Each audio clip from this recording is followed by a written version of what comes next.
So there's a sickness that many blacks and people of color suffer from. And the first time I heard the term Stockholm syndrome, you know, I looked it up because I myself couldn't believe that there's really a sickness that, you know, people suffer from. And many of our people suffer from it. You know, you'll see uh, brothers on the street teaching, and everything they talk about is legit. It makes sense. You know, they quote scriptures. They can go into the history books and back it up. They back up everything they say with the scriptures when it comes to slavery. You know, when it comes to our oppression as black people, they could back it all up with scriptures and prove that we're the true people of the book. But for some reason, after all that information comes out, you'll have a black man or black woman come and,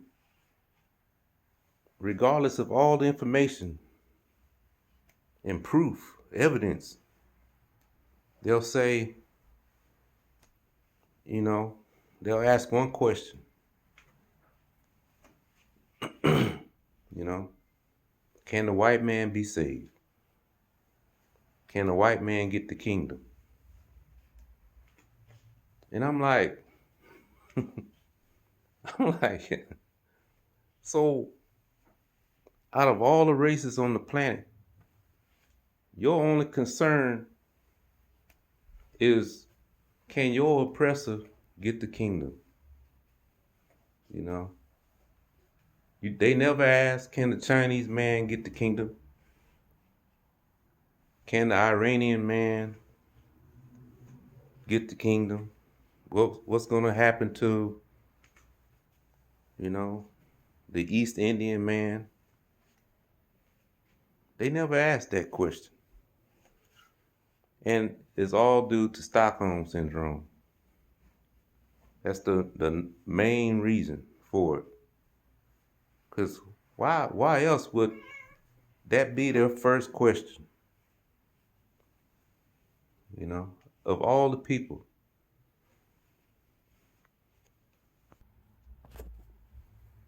See, let's look at the definition of Stockholm syndrome real quick.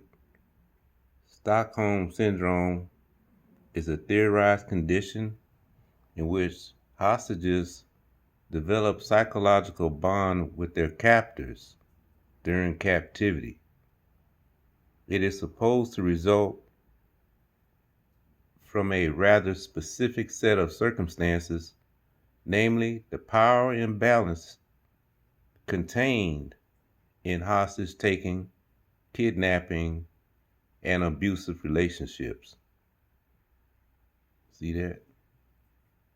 So during our captivity here in America and the other parts of the world where we were scattered, we as black people began to develop uh, an affinity for the white man. See? So now that, all the scriptures and history and all the evidence that we bring forth that we're the true Israelites,